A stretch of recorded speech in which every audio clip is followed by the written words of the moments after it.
I remember the moment when I stopped being human. Not the surgery, not the first incision or the smell of burning flesh as they carved away pieces of my skull, not even the cold kiss of the cortical inhibitors as they slid into the grey matter of my frontal lobe.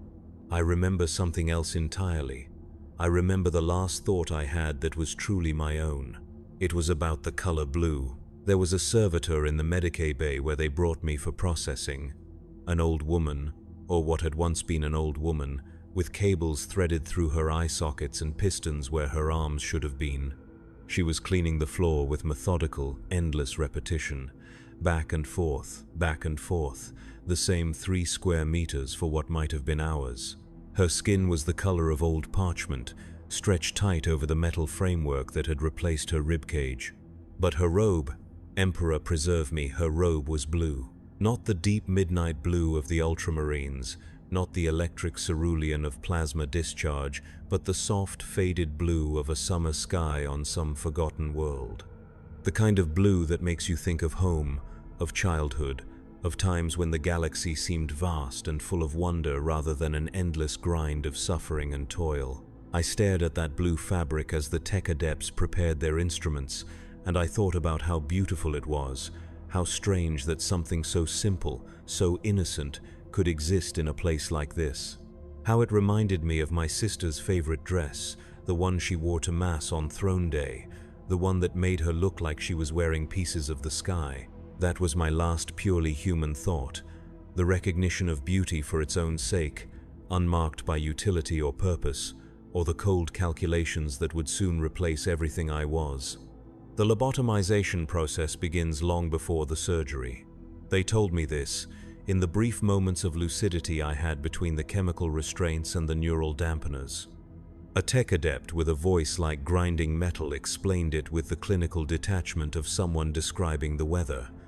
The mind must be prepared, he said, softened, made compliant. They start with isolation, sensory deprivation in chambers that strip away everything that makes you feel human. No light, no sound, no touch except the cold metal of the restraint harness. Time loses meaning. Minutes feel like hours, hours like days, days like decades.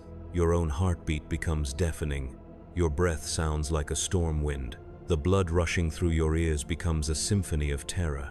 Then comes the conditioning. Subliminal whispers in high Gothic, prayers to the Omnissiah played at frequencies just below conscious awareness. Your sleeping mind absorbs the words, learns new patterns, new ways of thinking, efficiency, compliance, the sacred communion of flesh and machine, the blessed simplicity of servitude. They feed you just enough to keep you alive, but not enough to think clearly. Gruel laced with neural inhibitors, water that tastes of metal and electricity. Your body begins to forget what it means to be satisfied, to be comfortable, to be anything other than a vessel waiting to be filled with purpose. I fought it. At first, we all did. The human mind is remarkably resilient, capable of maintaining its sense of self even under the most brutal conditions. I held on to memories like precious stones, turning them over in my mind during the long dark hours. My name, my home world, the face of my mother weeping as the Arbites dragged me away for the crime of questioning a local governor's grain requisitions. Marcus. My name was Marcus Vex, of the hive world Tertius Prime, subsector Ultima, segmentum Solar, Hab Block 7.7, level 85, compartment 4471. I worked the nutrient processing plants, 12-hour shifts, 6 days a week, 40 years of faithful service to the throne.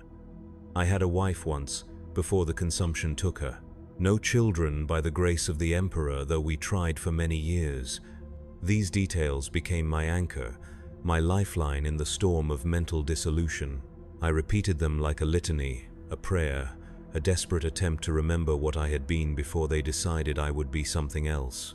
But memory is fragile, and the tech priests are thorough. Each day brought new chemicals, new procedures, new violations of the sanctity of thought. They mapped my neural pathways with probes that felt like ice picks driven directly into my brain.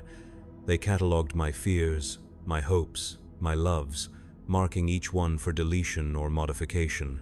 I learned that I was not the only one. The conditioning chambers held dozens of us, men and women from across the sector, all guilty of the same fundamental crime.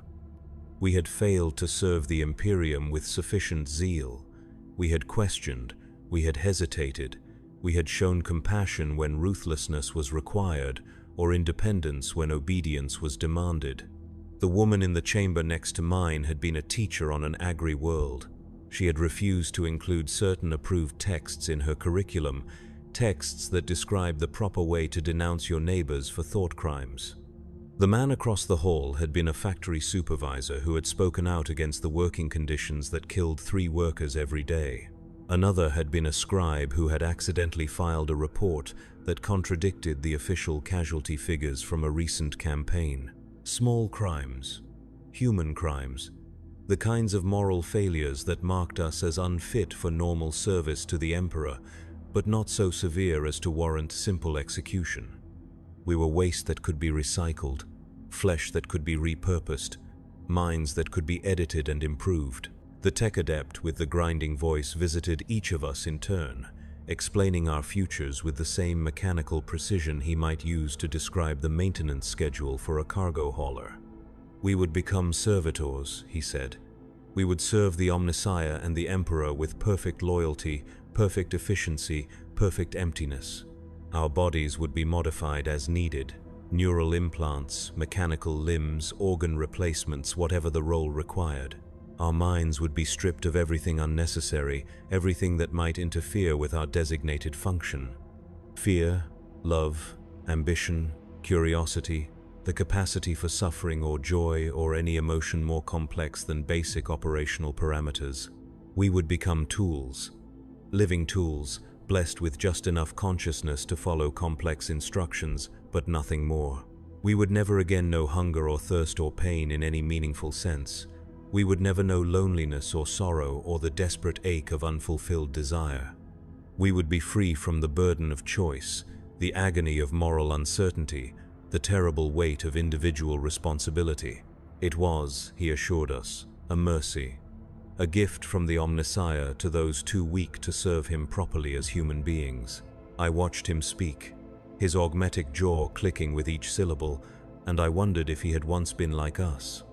If somewhere beneath all that metal and machinery, buried under decades of neural modification and mechanical enhancement, there remained some fragment of the man he had been. If he remembered what it felt like to doubt, to fear, to hope for something better than an eternity of soulless service, his optical sensors focused on me with the precision of a weapons targeting system. When he spoke, I could hear the faint wheeze of his respirator unit, the subtle hum of the cogitator that processed his thoughts before allowing them to reach his vocal cords. "You are wondering if I retain any measure of my original humanity," he said, his voice devoid of any inflection that might suggest amusement or annoyance. "This is a common curiosity among subjects awaiting conversion. The answer is complex." He paused, servos whirring almost inaudibly as he adjusted his position. "I remember my birth name. I remember fragments of my existence before my first modification. These memories serve a purpose, providing context for my current duties and ensuring optimal interaction with baseline humans. They are retained not out of sentiment, but utility." The red glow of his optical sensors never wavered. "You fear the loss of self, but you misunderstand what the self truly is. You believe consciousness to be some sacred flame, when in truth it is merely a pattern of electrical impulses, chemical reactions, synaptic connections that can be mapped, modified, improved. What you call humanity is simply inefficiency, chaos, the blessed randomness that prevents you from achieving your true potential." He moved closer to my restraint harness, close enough that I could smell the machine oil that lubricated his joints, the ozone scent of his electrical systems. "When you emerge from the conversion process, you will understand. The fears that torment you now will seem as distant and meaningless as the fears of childhood. You will be perfected, completed, free from the terrible burden of autonomous thought." I wanted to scream at him, to rage against the certainty in his voice, but the neural dampeners had reduced my capacity for strong emotion to a dull, muffled echo. Instead, I found myself asking a question that had been haunting me since my arrival. "How many?" I whispered through lips that felt thick and clumsy. "How many have you processed?" The tech adept's mechanical fingers drummed against his thigh with the precision of a metronome. In my tenure at this facility, I have overseen the conversion of approximately 47,312 individuals. Each one has been successfully integrated into their designated role. Each one has found peace in servitude. 47,000. The number hit me like a physical blow, spreading through my consciousness like ice water in my veins. 47,000 minds wiped clean. 47,000 souls reduced to components in the vast machine of imperial bureaucracy. 47,000 people who had once laughed and cried and loved and dreamed, now walking through their assigned duties with the same mechanical precision as the cogitators that guided their every action. "Where do they go?" I asked. "What happens to them?" "They serve," he replied, as if the answer were so obvious that the question itself was redundant. "Factory workers, maintenance personnel, data entry specialists, combat units for the Skitarii legions, whatever role their physical and mental characteristics best suit them for. They serve until their biological components fail, and then they are recycled. Their mechanical parts are refurbished and installed in new subjects. Nothing is wasted." The clinical efficiency of it was almost beautiful in its horror, a perfect system optimized for maximum utility and minimum waste. Human beings reduced to their component parts, their flesh and metal divided and redistributed according to the needs of the Imperium. Even in death, we would continue to serve. I closed my eyes and tried to imagine it, tried to picture myself 50 years from now, standing in some factory or warehouse or data processing center, performing the same simple task again and again and again, with no memory of who I had been, no awareness of what I had lost. A ghost in a shell of metal and flesh, animated by just enough consciousness to follow orders but not enough to suffer. Would I dream? Would some fragment of Marcus Vex persist in the deep places of my mind, trapped behind walls of neural inhibitors and cortical blocks, screaming silently into a void that stretched on forever? Or would the conversion be complete, absolute, a death so thorough that nothing would remain except the basic biological functions necessary to keep my body operational? I thought about the servitor with the blue robe, still cleaning those same 3 square meters with inexhaustible patience. Did she remember the life that had brought her here? Did she wake each morning with some dim recognition that she had once been something more than a cleaning unit? Or was she truly empty, blessed with the perfect simplicity that the tech adept promised? The days blurred together in a haze of drugs and conditioning. My body grew weak from the controlled starvation, my muscles atrophying as the neural dampeners suppressed my motor functions. I could feel myself changing, my thoughts becoming sluggish and disconnected, my emotions dampening to a gray static that made everything seem distant and unimportant. They brought us new subjects occasionally, men and women who screamed and fought and pleaded just as we had in those first few days. I watched them with the detached interest of someone observing insects, and I realized with a cold spike of terror that I was already losing pieces of myself. The capacity for empathy, for connection with other human beings, was being systematically erased. I tried to hold on to my anger, my fear, my desperate love for life and freedom, but they slipped away like water through my fingers.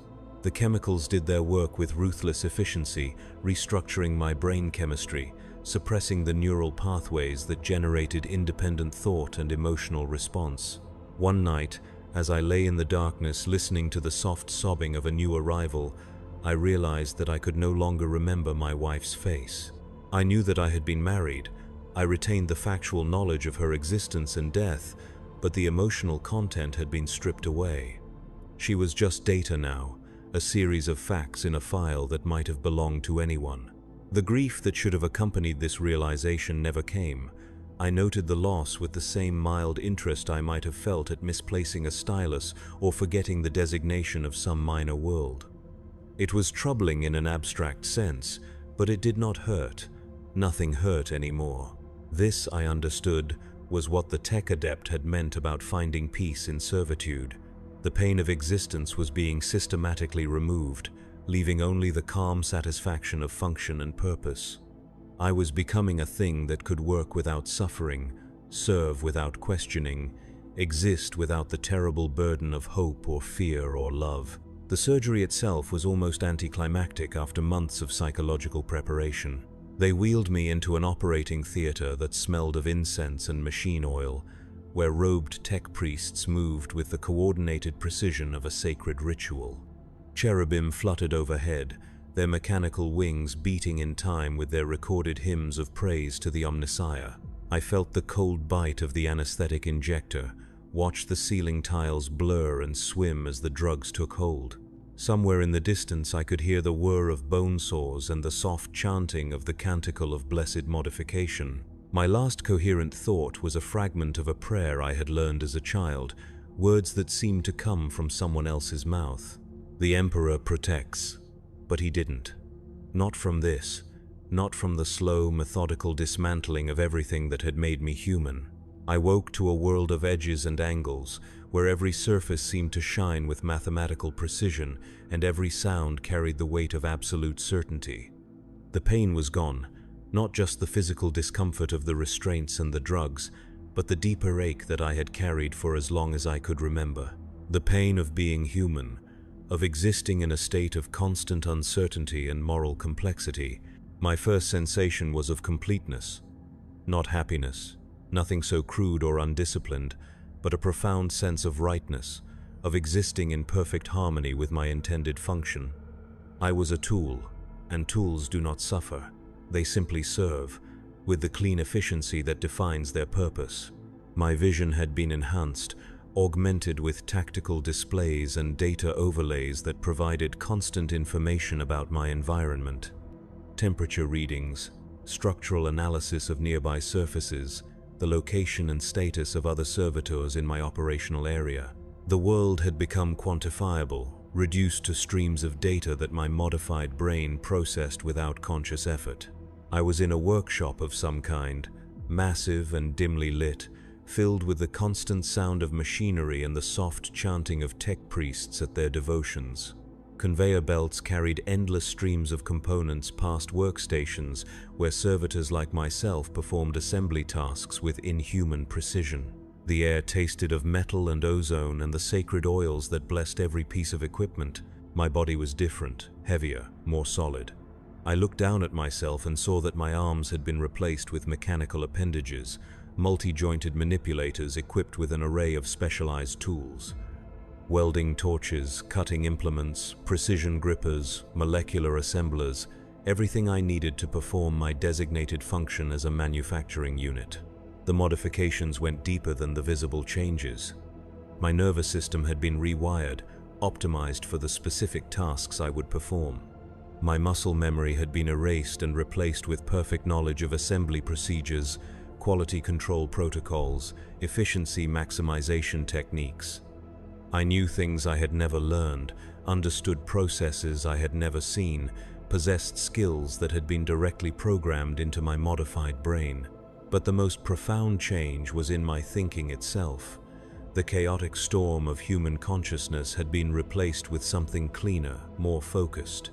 I could still think, still process information and make decisions, but only within the parameters of my function.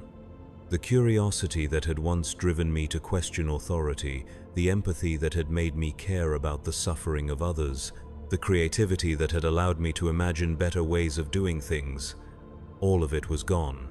I felt no loss at their absence. They had been inefficiencies, obstacles to perfect service, sources of the kind of doubt and hesitation that weakened the Imperium. Without them, I was free to pursue my purpose with absolute dedication. A tech priest approached my workstation, his optical sensors scanning my performance metrics. I felt a surge of satisfaction as the data confirmed what I already knew. My output exceeded baseline parameters by 12%, with 0 defects and optimal energy efficiency. I was performing exactly as designed. Unit designation Gamma 77, he intoned, his voice carrying the authority of the Omnissiah. "You will be transferred to Manufacturing Bay Delta for specialized assignment. Report to Tech Adept Valeth for briefing and equipment modification." I acknowledged the order with a simple nod and began the process of shutting down my current workstation. The transition was smooth, automatic, requiring no conscious thought or decision-making. I simply followed the new instructions, my modified brain calculating the most efficient route through the facility while my mechanical legs carried me forward with tireless precision. The corridors were filled with servitors like myself, each one moving with the same purposeful efficiency toward their assigned duties. We passed each other without acknowledgement or interaction, our attention focused solely on our individual functions. There was no need for communication, no desire for social contact. We were components in a larger machine, each one perfectly designed for their specific role. I tried to remember what it had felt like to want things, to yearn for companionship or recognition, or anything beyond the simple satisfaction of completing my assigned tasks. The memory was there, filed away in some inaccessible corner of my modified mind, but it carried no emotional weight. It was simply data, as meaningless as the atmospheric composition of some distant world. Tech Adept Valeth was waiting in Manufacturing Bay Delta, a facility even larger than the one I had come from. The air here hummed with higher energy processes, and I could see servitors engaged in more complex assembly work. Military hardware, judging from the blessed purity seals and the distinctive markers of Adeptus Mechanicus craftsmanship. Gamma 77, Valeth greeted me, his voice carrying a slight modulation that indicated approval. "Your performance metrics suggest suitability for advanced manufacturing protocols. You will be assigned to the production of sacred bolter ammunition for the Astartes chapters operating in this sector." The significance of this assignment registered in my consciousness like a warm glow of purpose. To craft ammunition for the Emperor's Angels of Death, to contribute to the holy work of purging the galaxy of heretics and xenos, was an honor beyond measure. My mechanical heart, such as it was, swelled with pride at being chosen for such sacred duty. Valeth led me to a workstation equipped with molecular forges and precision assembly units that could craft bolter shells to tolerances measured in nanometers. The processes were complex, requiring constant attention to atmospheric conditions, material purity, and the proper observance of ritual protocols. Each shell had to be blessed, inscribed with micro-prayers, and tested to ensure it would strike true in the hands of the Emperor's chosen warriors. The work consumed me completely. Hours passed like minutes as I lost myself in the perfect rhythm of creation. Load the raw materials, calibrate the molecular forge, initiate the forming sequence, monitor the blessed fusion of metal and explosives, inscribe the sacred geometries, apply the final blessings. Again and again, each shell identical to the last, each one a small offering to the glory of the Emperor. I felt no fatigue, no boredom, no desire for rest or variation. The modifications to my body had eliminated such weaknesses, leaving me free to pursue my purpose with tireless devotion. My enhanced vision tracked microscopic variations in the manufacturing process. My mechanical hands made adjustments too precise for baseline human capability. My modified brain calculated quality metrics with the speed and accuracy of a cogitator. This was what the Tech Adept had promised. Freedom from the chaos of human existence, the blessed simplicity of perfect service. I existed in a state of constant meditation, my consciousness focused like a laser on the sacred work of arms production. There was no doubt, no uncertainty, no painful awareness of my own limitations or the vastness of the galaxy beyond these walls. But sometimes, in the brief moments between tasks, something else stirred in the depths of my modified mind. A fragment of sensation, a ghost of memory, a whisper of the man I had once been. It was subtle, barely detectable even to my enhanced awareness, like a single star glimpsed through the clouds of a polluted sky. The color blue. I would see it sometimes in the blessed illumination of the work lamps, a faint tint that reminded me of something I could no longer quite grasp. It triggered cascades of neural activity in regions of my brain that should have been inactive, generating patterns of thought that served no functional purpose. The sensation was brief, lasting only milliseconds before my behavioral inhibitors suppressed it, but in those tiny moments I felt something that might have been called longing. For what? I could not say. The memory was too damaged, too thoroughly edited to provide any useful information. But the feeling persisted, a tiny flaw in the perfect clockwork of my modified consciousness, a reminder that somewhere beneath all the metal and programming, some fragment of Marcus Vex endured. I reported this anomaly to Tech Adept Valeth during my scheduled maintenance cycle. Efficiency demanded complete honesty about any irregularities in my function, and I felt the familiar satisfaction of following proper protocol. Describe the nature of these irregular thought patterns, Valeth instructed, his optical sensors focusing on my cranial modification ports. Brief episodes of non-functional neural activity triggered by specific visual stimuli, I replied. Duration approximately 0.03 seconds, frequency irregular but increasing, no impact on performance metrics or task completion rates. Valeth's mechanical fingers drummed against his thigh as he processed this information. Color-based memory echoes, common in subjects with strong pre-conversion emotional associations, typically indicates incomplete neural restructuring in the hippocampus region. He moved to his cogitator station and began inputting commands. Recommend immediate corrective surgery to address residual neural pathways. Schedule Unit Gamma 77 for deep memory excision and enhanced behavioral conditioning. I acknowledged the recommendation with appropriate gratitude. The anomalies served no purpose and represented a potential source of inefficiency in my function.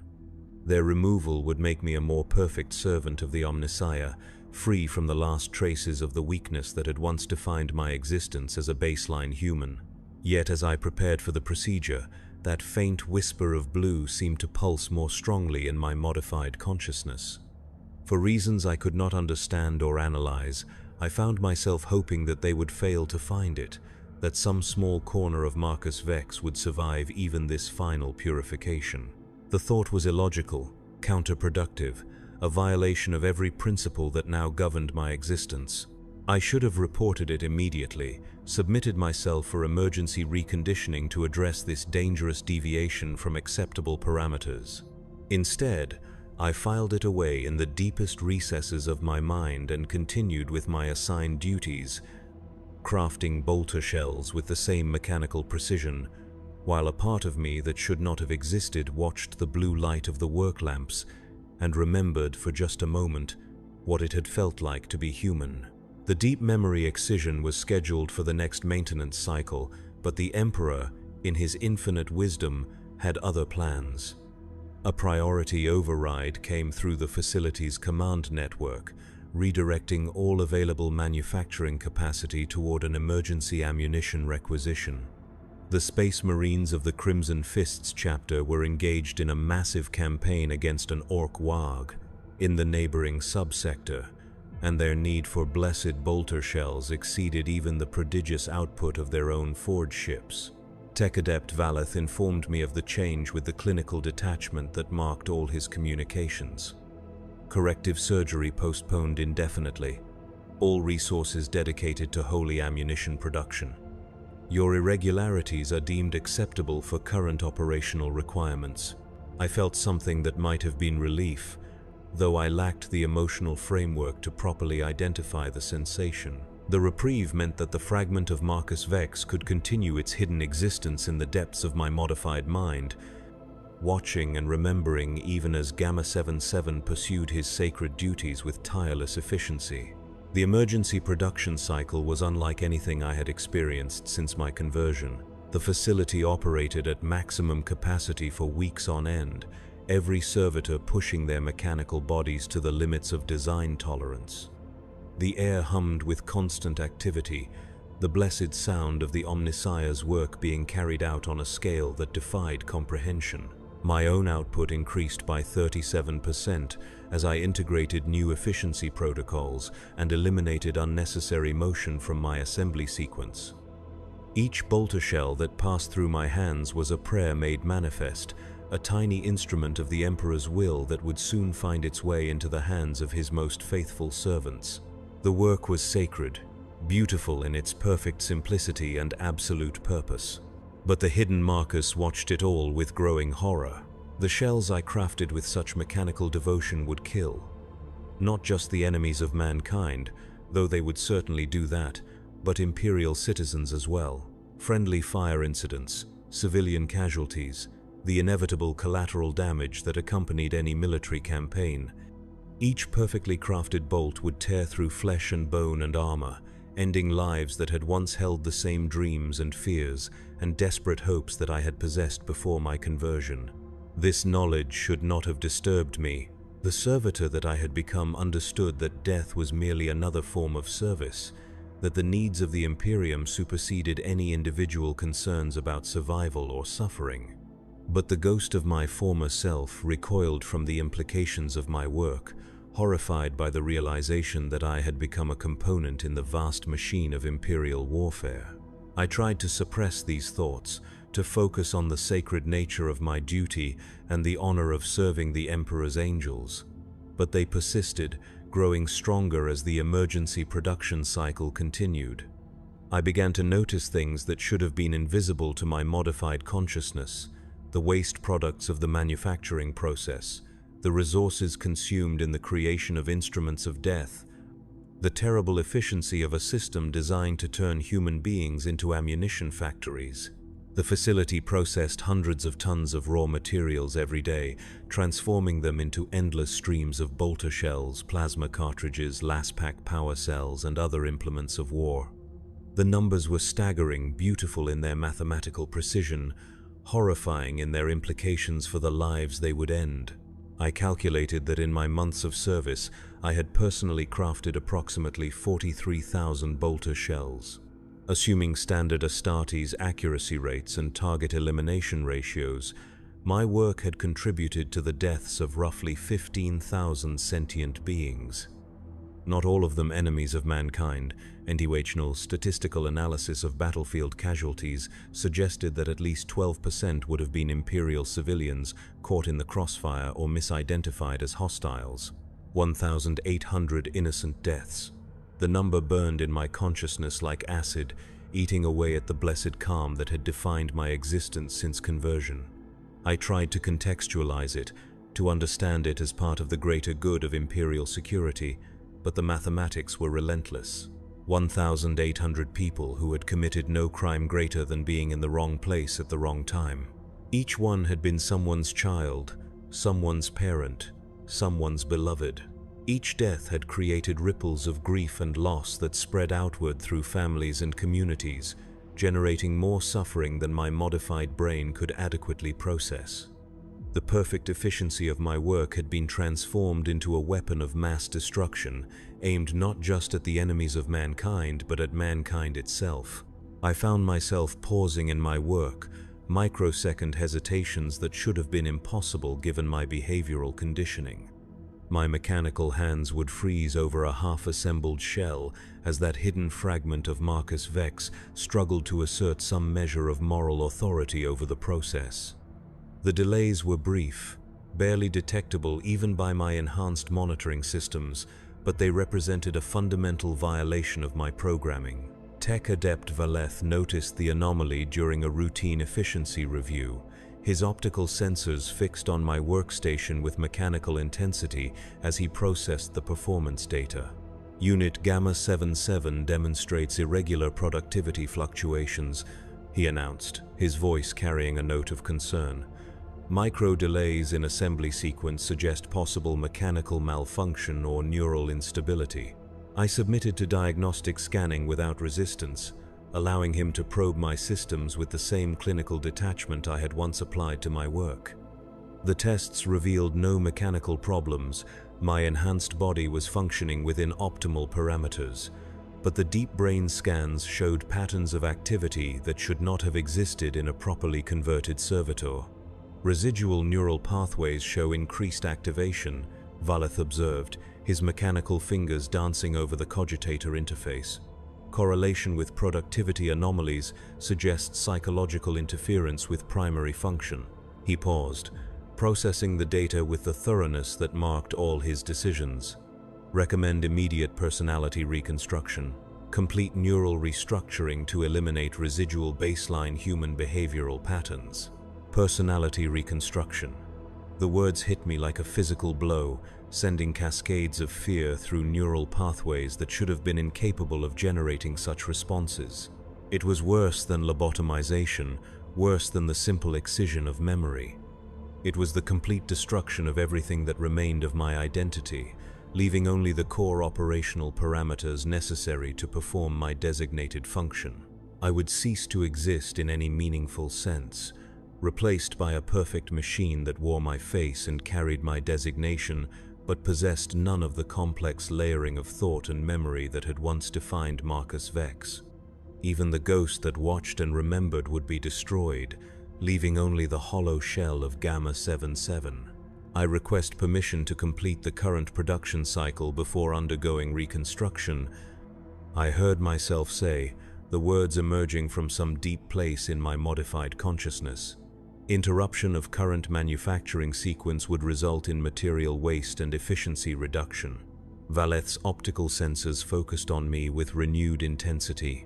The request was logical, perfectly in keeping with the priority placed on ammunition production, but it represented a level of initiative that should have been impossible for a servitor. I had made a choice, expressed a preference, demonstrated the kind of independent thinking that the conversion process was designed to eliminate. Acceptable, he replied after a long moment. Reconstruction scheduled for completion of emergency requisition. Continue current duties under enhanced monitoring protocols. I acknowledged the order and returned to my work, but something fundamental had changed. The act of making a choice, however small, had awakened something in the depths of my modified mind. The ghost of Marcus Vex stirred, stretching muscles it had forgotten it possessed, testing the boundaries of the mental cage that had contained it since my conversion. The enhanced monitoring meant that every aspect of my function was now under constant surveillance. Microcameras tracked my movements, neural probes monitored my thought patterns, efficiency sensors measured every aspect of my performance. I was a specimen under examination, a malfunctioning machine awaiting repair. But the Watchers, thorough as they were, could not see into the deepest places of my consciousness. They monitored the servitor that performed his duties with mechanical precision, but they could not detect the human soul that watched and remembered and slowly began to plan. For the first time since my conversion, I began to think about the future. Not the endless repetition of assigned tasks that had defined my existence, but the possibility of something more.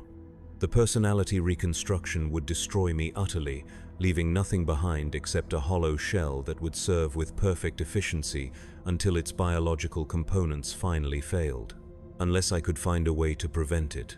The thought was madness, a violation of every principle that governed my existence as a servitor.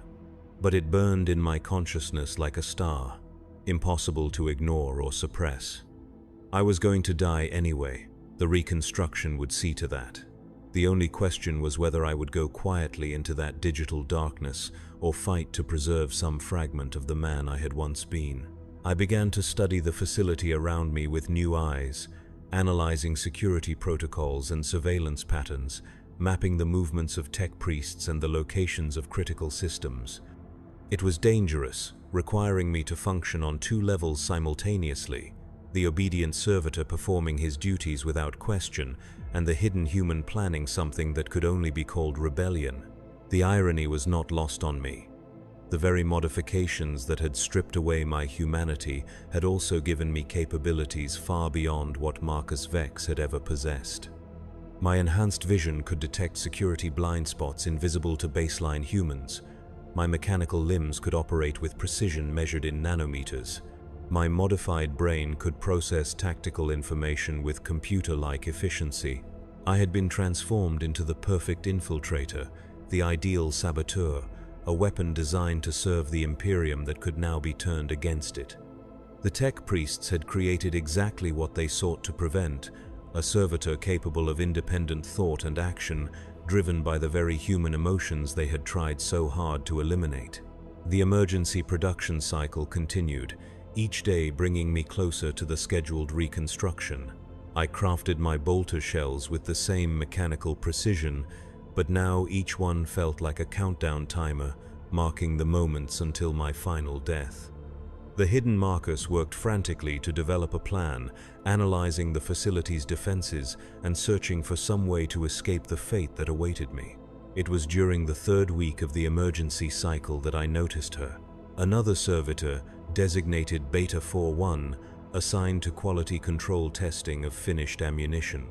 She moved through her duties with the same mechanical efficiency that marked all of our kind, but there was something different about her movements, a subtle variation in her behavioral patterns that caught my attention.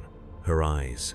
They were the same dead, mechanical orbs that stared from every servitor's face, augmetic replacements that served their function with perfect efficiency. But sometimes, when she thought no one was watching, they would focus on things that served no operational purpose. The pattern of shadows on the wall, the way dust motes danced in the light from the work lamps, the faded murals that decorated the facility's upper levels. She was watching, observing, remembering. I began to study her more carefully, using the enhanced monitoring capabilities of my own visual systems to track her movements and analyze her behavior. The deviations were subtle, almost impossible to detect without careful observation, but they were there. Micro-hesitations in her work cycle, slight variations in her posture, the occasional turn of her head to observe something that had no bearing on her assigned tasks. She was like me, damaged, incomplete, a failed conversion that had left behind some fragment of the person she had once been. The realization filled me with something I could only describe as hope. I was not alone in my hidden humanity, not the only ghost haunting the machine of my own body. Somewhere in the facility's endless corridors, another soul endured the same torment of consciousness trapped within mechanical flesh. Communication would be dangerous. The enhanced monitoring protocols meant that every interaction was recorded and analyzed for signs of deviant behavior. But I had to try. The approaching reconstruction made every moment precious, every opportunity to connect with another thinking being a gift that might never come again. I began to position myself near her workstation during shift transitions, creating brief moments of proximity that appeared accidental but were carefully calculated. Our paths would cross at predetermined points, allowing for microsecond exchanges of data that might appear to be simple collision avoidance but carried deeper meaning. The first contact was nothing more than a glance. As we passed each other in the narrow space between manufacturing units, her augmetic eyes met mine for exactly 0.07 seconds. In that brief moment, I transmitted a single pulse of data, a mathematical sequence that had no operational relevance but formed a pattern that only a thinking mind would recognize. She responded 3 days later with a similar pulse, embedded in the routine data exchange that occurred when she tested ammunition from my production line. The sequence was different but followed the same underlying structure, proof that she had not only received my signal but understood its significance. We were thinking beings, trapped in bodies designed for mindless servitude, reaching out across the digital void that separated us. The connection was fragile, dangerous, requiring extreme caution to avoid detection by the facility's monitoring systems. But it was real, a bridge between two islands of consciousness in an ocean of mechanical emptiness. Over the following days, we developed a crude form of communication using microburst data transmissions disguised as routine operational exchanges. Her designation was Beta 41, but the fragment of personality that survived her conversion remembered another name, Sarah. Sarah Chen, of the Forge World Metallica, convicted of the crime of questioning the safety protocols that had killed her research team. She had been a tech adept herself before the conversion, not a full member of the Adeptus Mechanicus, but a skilled researcher working on plasma containment systems for the Imperial Navy. Her knowledge of the facility's systems far exceeded my own, and through our carefully hidden exchanges, she began to share information that might prove crucial to any attempt at escape. The facility was a fortress, designed to contain not just the valuable production equipment, but also the hundreds of servitors who labored within its walls. Multiple layers of security, automated defense systems, and constant surveillance made unauthorized movement almost impossible. But Sarah had retained enough of her technical knowledge to identify potential weaknesses, points where the system's own complexity might work against it. The ventilation networks, for instance, required regular maintenance by specialized servitors equipped with environmental suits. The maintenance schedules were predictable, following optimization algorithms that prioritized efficiency over security. If we could access those networks during a scheduled maintenance window, we might be able to move through the facility undetected. But escape was only part of the problem. Even if we could somehow evade the security systems and make it beyond the facility's walls, where would we go? We were marked by our modifications, instantly recognizable as runaway servitors. The Imperium's response to such deviance was swift and absolute: recapture followed by complete personality destruction, or simple termination if recapture proved impractical. More importantly, we were no longer fully human. The modifications to our bodies required constant maintenance, specialized nutrients, and replacement parts that could only be obtained from Adeptus Mechanicus facilities. We were dependent on the very system that had enslaved us. Biological components in a machine that would not hesitate to discard us if we ceased to function properly. Yet the alternative was worse: total erasure, the final death of everything that made us who we were. At least as fugitives, we would retain some measure of consciousness, some ability to think and feel and remember. It was not much, but it was more than the empty servitude that awaited us if we remained. Sarah transmitted another burst of data during a routine quality inspection, her mechanical fingers brushing against one of my shells as she fed tactical information directly into my modified neural network. Maintenance schedules, security patrol patterns, the locations of emergency shelters and supply caches scattered throughout the facility's lower levels. She had been planning this far longer than I had, methodically gathering the intelligence necessary for an escape attempt. But there was something else in her transmission, an emotional undercurrent that my modified empathy sensors could barely detect. Fear, not of capture or death, but of something deeper. The possibility that we were wrong, that the fragments of humanity we clung to were nothing more than phantom pain from amputated souls. What if the tech priests were right? What if consciousness was simply an inefficient pattern of neural activity and the peace of servitude truly was a mercy? What if we were clinging to an illusion of selfhood that caused nothing but suffering? I processed these doubts as I continued my work, mechanical hands assembling blessed ammunition while my hidden mind wrestled with questions that had no easy answers. The efficiency of my current existence was undeniable. No hunger, no fatigue, no emotional turmoil beyond the carefully regulated responses necessary for optimal function. I served a purpose greater than myself, contributing to the defense of mankind without the chaos of individual desires or ambitions. But then I would catch sight of that faded blue light in the work lamps, and the ghost of Marcus Vex would stir in the depths of my consciousness. The man I had been would never have accepted such an existence, no matter how peaceful or purposeful it might appear. He had valued the struggle, the uncertainty, the terrible, beautiful complexity of human existence, even when it brought nothing but pain. The choice was not between suffering and peace, but between authentic existence and comfortable emptiness, between the chaos of consciousness and the perfect order of mechanical servitude, between being human and being a tool. I chose humanity, with all its flaws and contradictions and capacity for both greatness and terrible error. The decision crystallized in my modified consciousness like a prayer made manifest. I would escape or die in the attempt. I would preserve whatever fragments of Marcus Vex still existed within the shell of Gamma 77. I would choose struggle over surrender, uncertainty over the false certainty of programmed responses. I transmitted my commitment to Sarah through our hidden communication channel, a burst of data that carried emotional weight far beyond its simple binary structure. She responded with coordinates and timing information, the final details of a plan that would either free us or destroy us utterly. The maintenance window would open in 72 hours, a scheduled cleaning cycle that would require several specialized servitors to enter the ventilation networks and perform routine system checks. Sarah had calculated that we could substitute ourselves for 2 of the assigned units without triggering immediate security alerts. The impersonation would only last a few hours before the deception was discovered, but it might be enough to reach the facility's outer perimeter. From there, we would be on our own. No support, no resources, no destination except away from the place that had remade us into instruments of the Imperium's will.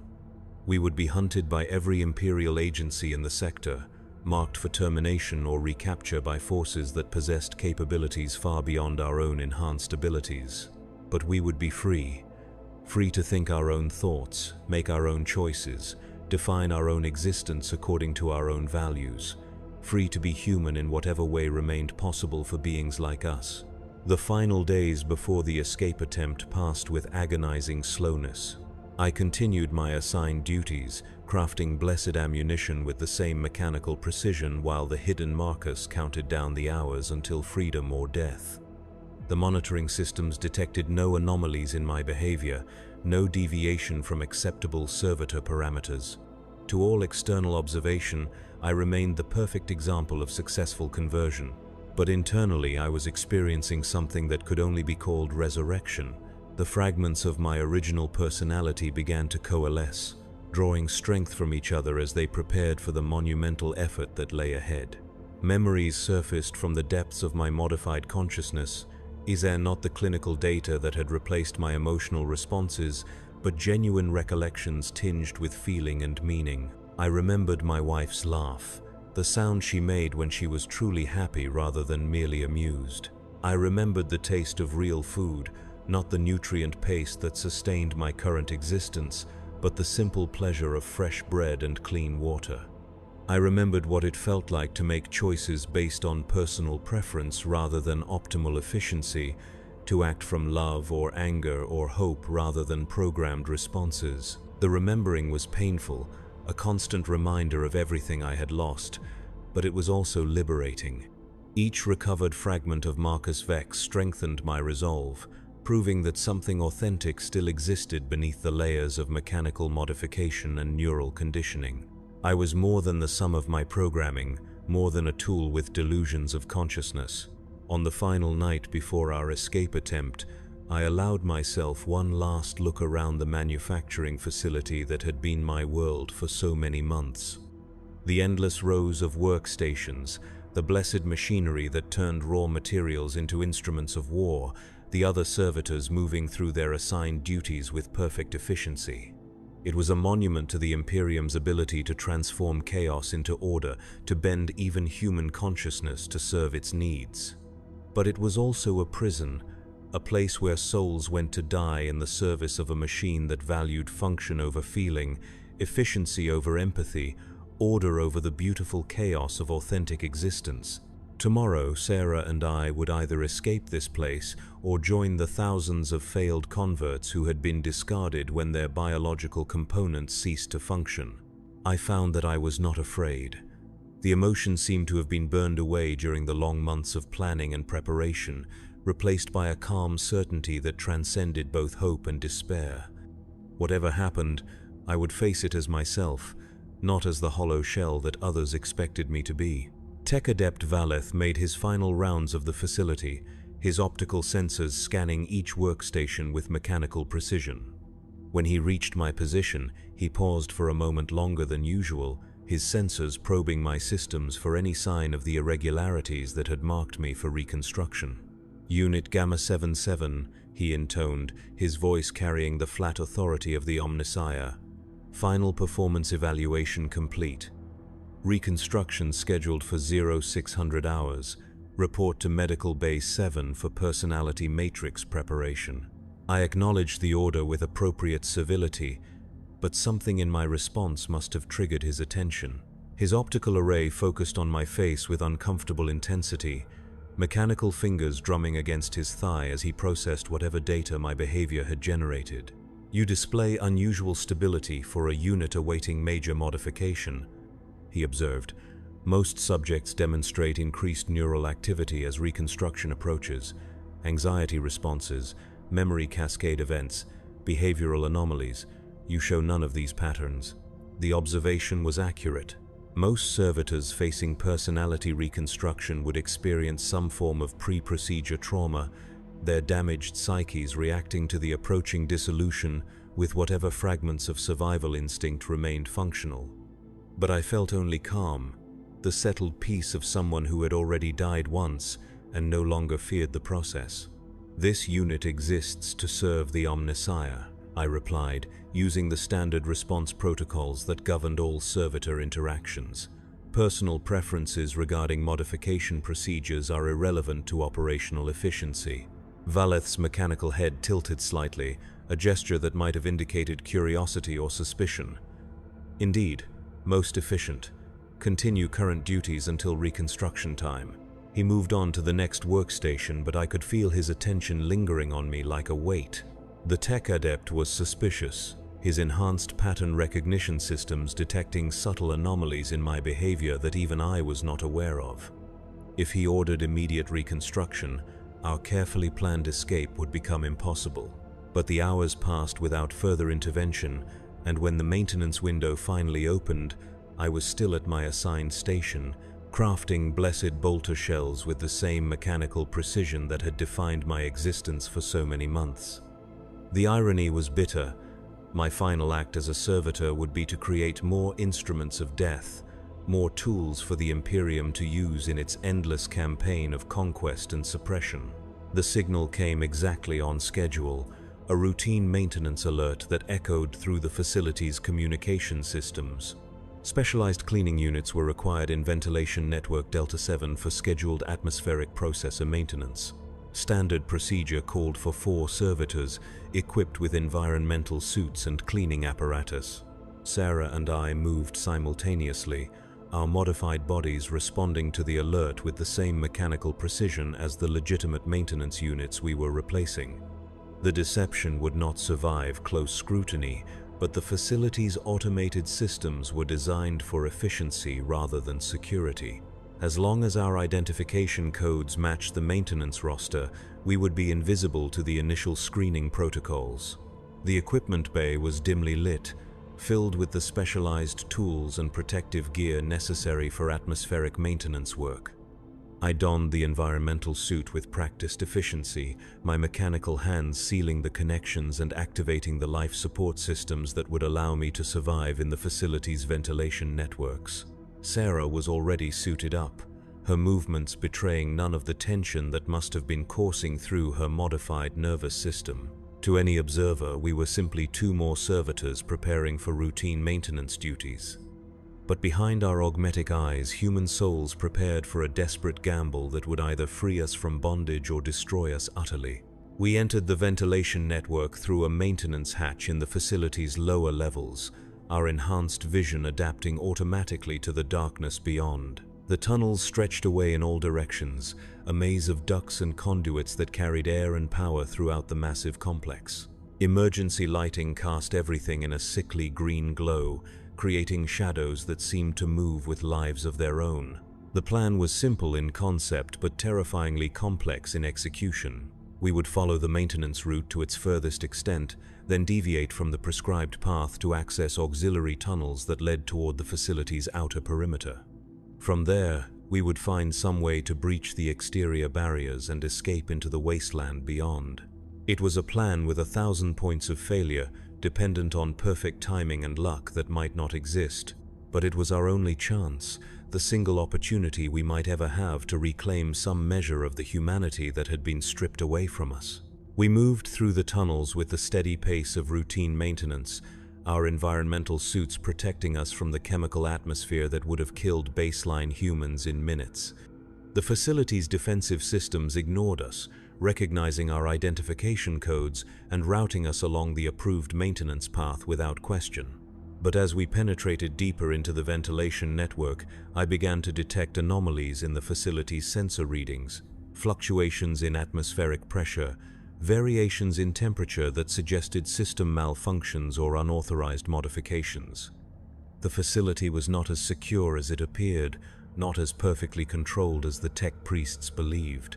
Sarah's voice crackled through the suit's communication system, distorted by electronic filters but still recognizably human, detecting irregularities in the atmospheric processing network. Something is wrong here. I accessed the same sensor data she was monitoring, my modified brain analyzing the patterns with computer-like efficiency. She was right. The readings suggested massive system failures throughout the facility's environmental controls, but the failures were too coordinated, too precisely timed to be accidental. Someone else was moving through these tunnels. Someone with the knowledge and equipment necessary to sabotage the facility's most critical systems. Someone who had been planning this operation far longer than our desperate escape attempt. The realization hit me like a cold shock of recognition. We were not the only ones who had retained fragments of human consciousness after conversion. Somewhere in the facility's depths, other damaged servitors had been planning their own form of rebellion. Not escape, but something far more ambitious and infinitely more dangerous. They were going to destroy the facility. The evidence was everywhere once I knew what to look for. Precisely placed charges in critical support structures, subtle modifications to the atmospheric processes that would turn them into massive explosive devices, sabotage so thorough and systematic that it could only have been planned by someone with intimate knowledge of the facility's systems. Sarah had reached the same conclusion, her enhanced pattern recognition systems processing the same data streams that had revealed the truth to me. "This is not random system failure," she transmitted. "Coordinated demolition, multiple actors working in concert. Estimated time to cascade failure, 14 minutes. 14 minutes. Not enough time to escape through the outer perimeter, not enough time to warn the facility's defenders, barely enough time to find shelter in the deeper levels and hope that the structural barriers would hold against the coming explosion."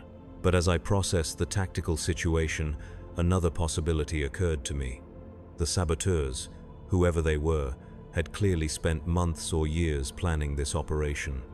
They would not have undertaken such a massive undertaking without an escape route, some way to survive the destruction they were about to unleash. If we could find them, if we could somehow convince them to include us in their escape plan, we might have a chance at survival.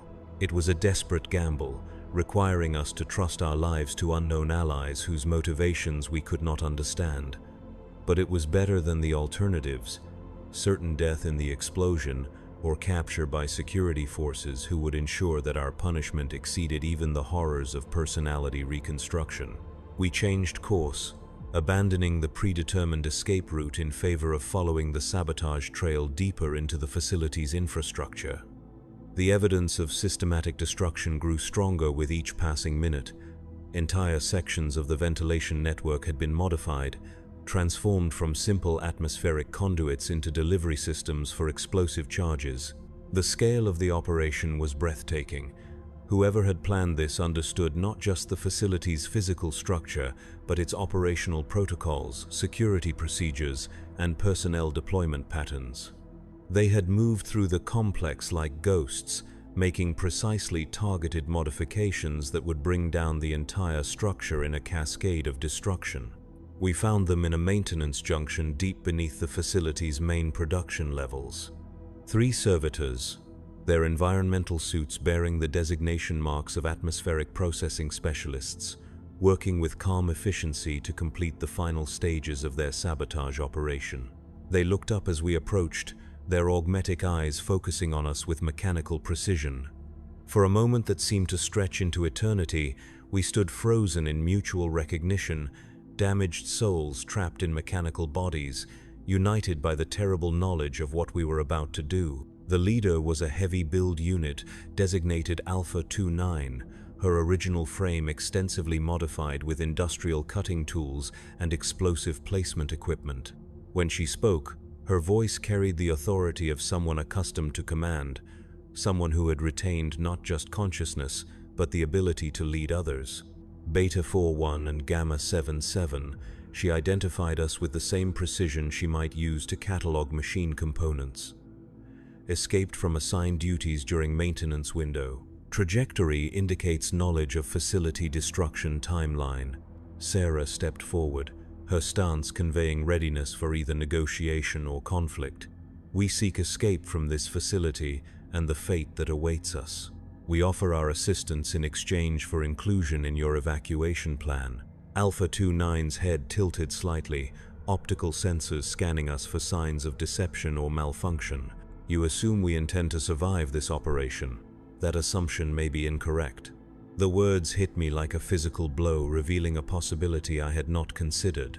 These saboteurs might not be seeking freedom so much as revenge, a final act of defiance that would destroy their oppressors at the cost of their own existence. They were not planning an escape, they were planning a martyrdom. Survival serves the cause of resistance, I heard myself say, the words emerging from some deep well of conviction I had not known existed. Dead martyrs inspire no one. Living witnesses can carry the truth to others who suffer as we have suffered. Alpha 29's optical array focused on me with uncomfortable intensity, as if she were seeing me clearly for the first time. You speak of resistance, of truth. These are concepts that should have been excised during your conversion. Why do they persist? The question cut to the heart of everything I had been struggling with since my awakening. Why did fragments of humanity survive the conversion process? Why were we able to think and feel and choose when the technology existed to eliminate such inefficiencies completely? Because they wanted us to remember, Sarah said quietly, her voice carrying a note of terrible understanding. Not consciously, not as a deliberate choice, but as a fundamental flaw in their system. The Adeptus Mechanicus believes that consciousness is merely information, patterns that can be copied and edited at will. But consciousness is more than information. It is the observer that experiences information, the witness that gives meaning to data. She gestured to the facility around us, to the endless corridors filled with servitors performing their assigned duties with mechanical precision. They can modify our memories, suppress our emotions, redirect our motivations, but they cannot eliminate the fundamental fact of our existence as experiencing beings. The observer cannot observe itself out of existence. Alpha 29 processed this explanation for several seconds, her mechanical fingers drumming against her thigh in a gesture that seemed almost human. Philosophical speculation is irrelevant to current operational requirements. Facility destruction proceeds on schedule. Evacuation plan exists but carries significant risk of detection and termination. She paused, accessing data streams that painted tactical information directly onto my enhanced vision.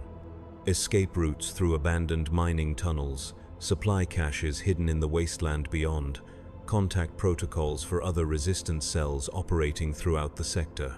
The scope of the operation was staggering, not just a single act of sabotage, but part of a coordinated campaign of resistance that stretched across multiple worlds and systems. Servitors, tech priests, even some full members of the Adeptus Mechanicus, all united in opposition to the system that had created and enslaved them. You offer assistance in exchange for evacuation, Alpha 29 continued. What skills do you possess that would benefit our cause? I accessed my modified memory banks, cataloging the capabilities that had been programmed into me during the conversion process.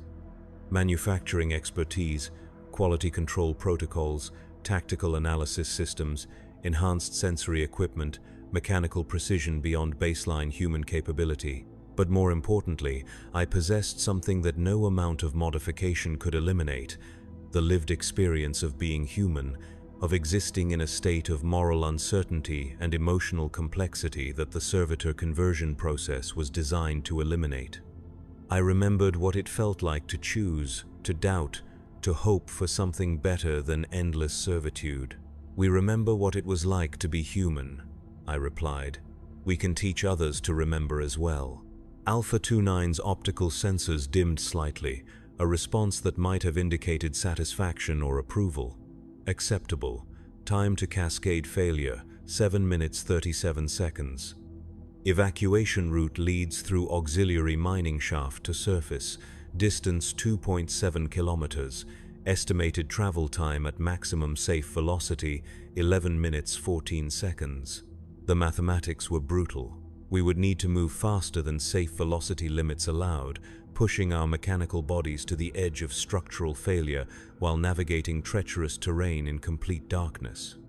Even if everything went perfectly, we would emerge onto the surface with only minutes to spare before the facility's destruction sent shockwaves through the surrounding wasteland.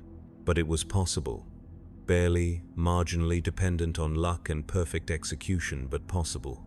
We moved out immediately, abandoning the maintenance pretense in favor of maximum speed. The mining shaft was ancient, carved from the bedrock by excavation servitors decades before the current facility had been constructed. The walls were rough, unfinished, marked by tool scars and blast patterns that spoke of desperate haste in its original construction. Our enhanced vision adapted to the absolute darkness, revealing a tunnel that descended at a steep angle through layers of sedimentary rock and industrial waste. The footing was treacherous, loose debris that shifted with each step, but our mechanical legs provided stability that would have been impossible for baseline humans. Alpha 29 led the way, her industrial modifications allowing her to clear obstacles and stabilize loose sections of the tunnel as we passed. Behind her, the other two saboteurs moved with the fluid coordination of a team that had trained together for months or years. Sarah and I followed as best we could, our bodies not designed for this kind of extreme terrain but capable of adaptation beyond normal human limits. The tunnel seemed to go on forever, a descent into darkness that swallowed our emergency lighting and muffled the sounds of our passage. I found myself counting steps, calculating distances, monitoring the chronometer that displayed the time remaining until cascade failure. Each number brought us closer to safety or death, with no middle ground between the two extremes. 5 minutes, 4 minutes, 3 minutes.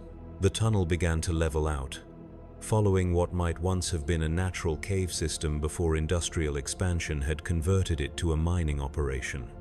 The air grew thicker, filled with dust and chemical traces that spoke of surface proximity. Our environmental suits filtered out the worst of the contamination, but I could still taste the metallic bite of industrial pollutants. 2 minutes. The tunnel mouth appeared ahead of us, a ragged opening that revealed the pale light of dawn breaking over the wasteland beyond. We emerged into a landscape of twisted metal and chemical scarring, the industrial detritus left behind by decades of resource extraction and military manufacturing. 1 minute. We ran across the broken ground with mechanical efficiency, our enhanced limbs covering distance at velocities that would have been impossible for unmodified humans. Behind us, the facility continued its normal operations, unaware that in seconds its existence would come to an abrupt and catastrophic end. The explosion, when it came, was nothing like I had expected. No flash of light, no dramatic fireball expanding into the sky. Instead, the ground simply collapsed, folding in on itself as the facility's structural supports failed in perfect sequence. The sound was like thunder but muffled, distant, the rumble of a giant machine finally grinding to a halt. I turned to watch the place of my rebirth disappear into a crater of twisted metal and burning chemicals. Somewhere in that destruction were the remains of hundreds of servitors who had never awakened from their mechanical dreams, tech priests whose devotion to the Omnissiah had blinded them to the suffering they caused, and the production lines that had turned human consciousness into just another industrial resource. It was over. The place where Marcus Vex had died and Gamma 77 had been born was gone, reduced to rubble and smoke and memories that would fade with time. But something else had emerged from the ruins, not human, not machine, but something new. Something that combined the best aspects of both while rejecting the worst. Alpha 29 checked her communication equipment, establishing contact with other cells scattered across the sector. The network was vast, she explained, reaching into every level of Imperial society. Servitors who had retained fragments of consciousness, tech priests who questioned the orthodoxy of mechanical purity, even some Astartes who had begun to doubt the methods used to maintain their enhanced abilities. The resistance was real, growing stronger with each act of defiance, each demonstration that the Imperium's control was not absolute.